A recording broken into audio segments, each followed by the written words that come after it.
Hello everyone, it's me, Aaron, Professor Thorky, your guide to all things geeky, and welcome to a Comic Class-Minisode. That's right, it's the show where I just give you a random recommendation for a book that you can find in your comic book store right now, and normally I give you recommendations for books that have been around for a couple of issues. However, today a brand new #1 came out that a lot of people have been looking forward to, a lot of people have been curious about. In fact, when this book was announced, I made a video talking about it and saying that despite my problems with some of the books over at Marvel at the moment, this one actually gave me hope. I'm of course talking about Champions, and today is the day that book finally came out, so I figured, you know what?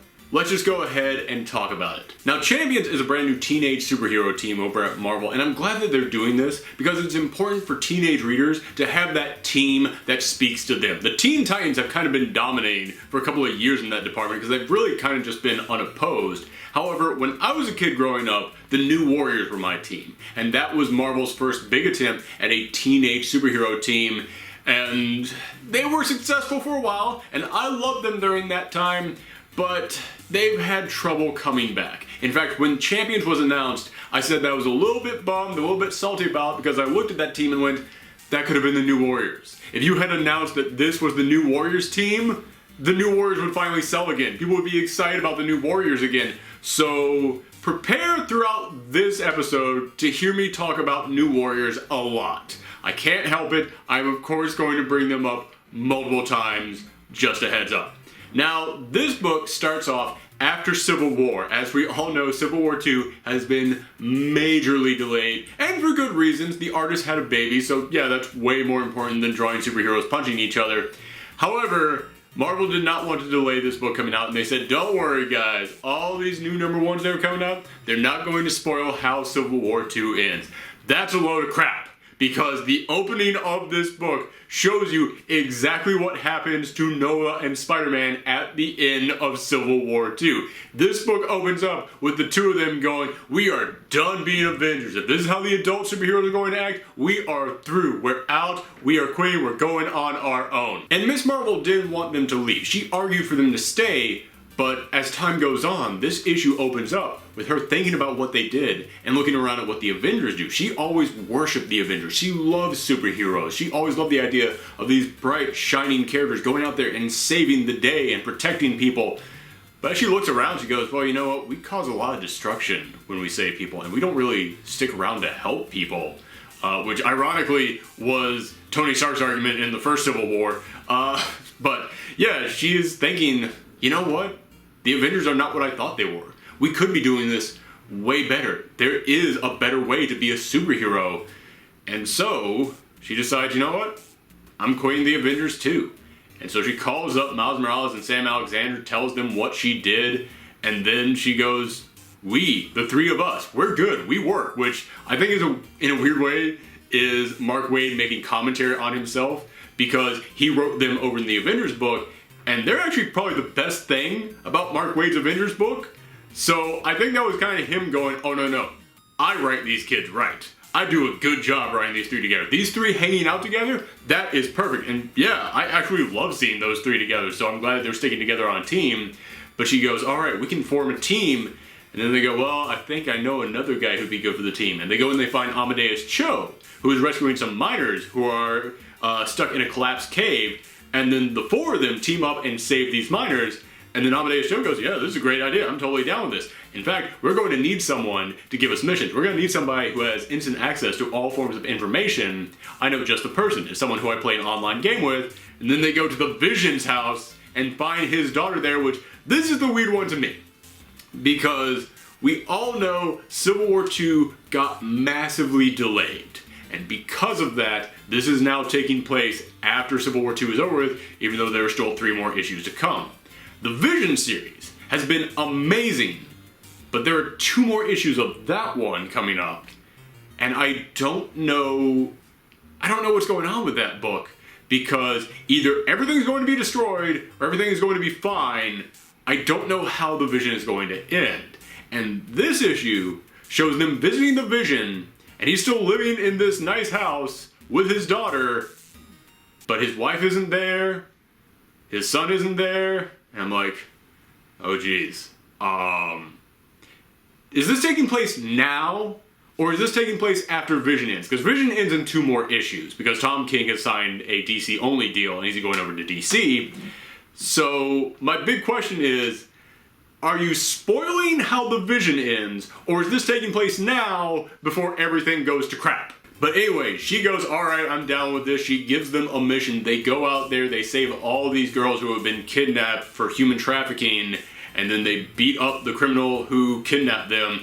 And they are enraged at this. This guy is selling like underage women into slavery, and one of them even died, and they are just going off on him, and the Hulk is tempted to kill him, and then Miss Marvel steps in and goes, no, I see way too many heroes using excessive force. They're not being what superheroes are supposed to be. We're supposed to be something better than that. We're supposed to bring people to justice. It is not up to us in order to dole justice out on them. It's up to us to stop these criminals. And it's actually a really good speech, and during that speech, she is talking about this new generation of young superheroes that are out there, and they show you Riri Williams, they show you the new Falcon, they show you the new Wasp, they show you Moon Girl and Devil Dinosaur, who I was very happy to see popping up there, and then they show you the young Cyclops, who we know is going to be joining the team. And it was in that moment that it kind of hit me why this can't be the New Warriors. Because, listen, as I said, I absolutely love the New Warriors. That will always be that teenage superhero team that I grew up with. They meant something to me. I've always wanted to see them come back and be popular. However, when they came around, Marvel did not have a lot of young superheroes out there. Pretty much any young superhero they had was a mutant, and they were just thrown onto the X-Men. So the New Warriors came around, and they just grabbed up every young superhero they had, who were a lot of like street level vigilantes, and because of that, they tackled a lot of smaller threats. They spoke truth to power. They looked up to the big superheroes out there and said, yeah, you're not actually doing your job. You're not focusing on the real threats out there, which is similar to what the Champions are doing, because the Champions are looking at the big superheroes out there going, you're not actually doing your job. You're not actually being superheroes. However, Marvel right now has an abundance of teenage superheroes. For the first time ever, Marvel has gone, hey, maybe there's something to this idea of giving teenagers out there superheroes that represent them. There's something to creating superheroes that speak to a younger generation and really give them a voice. So because of that, when the New Warriors were created, it was that team. It was that team and any other young superhero that popped up. Any other young superhero that popped up, they would put them on the team because that was the only place to put them. But now, we are living in a time in which, no, there are young superheroes out there, and they're big. They are actually an entire side to this Marvel universe, and this is the team now that speaks for that entire side. Just like the X-Men don't feature every single mutant out there, they're just the best and brightest of the mutants. That's what the Champions are, is the best and brightest of the young teenage superheroes out there, and that's the big difference. It's that we are just now living in a time period in which the Champions actually do serve a purpose that the New Warriors didn't. So even though I will always hold on to the New Warriors and want to see them return, I understand why this team can't be called New Warriors. I understand why they are different and why we really need a team like the Champions now. But we also need a team like the Champions, not just because they provide a voice for this side of their universe that didn't have that voice originally. It provides a team for those young superheroes from every single side of the Marvel universe. It's because they are providing the commentary on Marvel Comics that Marvel Comics needs right now. Because as I said, the whole idea of Ms. Marvel quitting the Avengers, this team that she always looked up to, because they're not doing what she wanted the Avengers to do. They're not being the team of superheroes that they should be. In fact, that speaks for a lot of sides of the Marvel Universe right now. Yeah, someone had to come in there and say it. Someone had to come in there and go, superheroes should be superheroes. In fact, that's the lesson that DC has learned. That's the lesson that DC has learned with Rebirth, because they tried to go super edgy and dark and real world with the New 52, and it didn't pan out because that is so not what DC Comics was meant to be, aside from kind of Batman. But yeah, so that's what Rebirth was. That's kind of what the champions are saying now about the Marvel Universe, because Civil War II, it's just creating a reason for these heroes to fight and to go in and destroy all of their storylines and go in there and wreck everything that they had planned for their futures and just go in there and create a whole new side to the Marvel Universe that did not need to be there. It added a whole tone to their books that they did not need. That's what the champions are coming in here and saying. They're coming here and saying, we are tired of heroes fighting each other. We're tired of heroes getting super angry and doing things that will change them forever and force them down a darker path.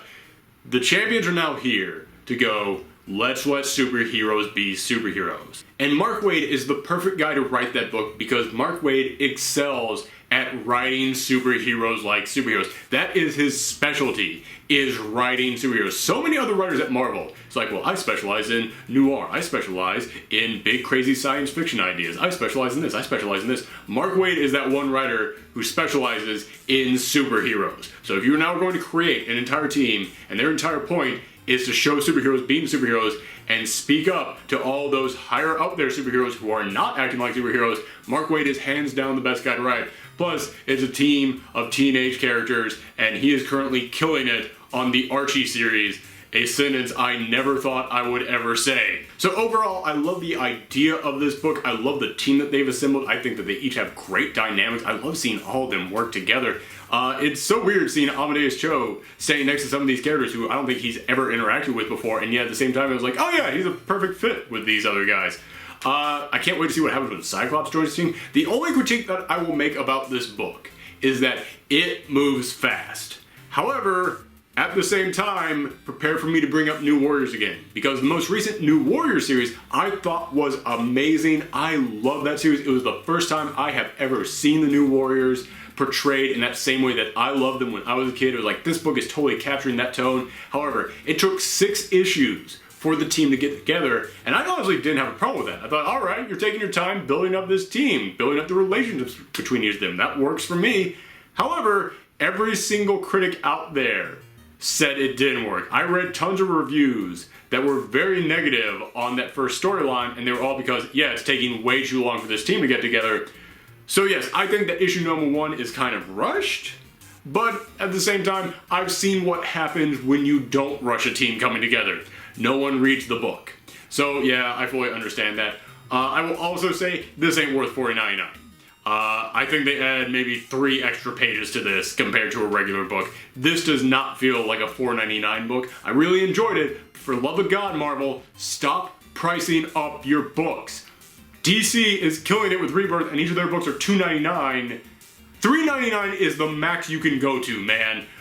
So yeah, that's my one other complaint, is that Marvel just needs to tap that price down. Especially if this is the big book that you want everybody to get into and you want to knock everybody's socks off and blow all the other people out of the water. You should have made that super affordable for everyone. $2.99, maybe even $1 if you really wanted to shock people. That would never have happened though. But yeah, aside from that, aside from the price, and I think it's a little bit rushed, I think this is a great start to the series. So if you happen to have picked this book up, let me know in the comments down below how you felt about it. But for now, I would just say thanks for watching, everybody. Come back next time. Bye.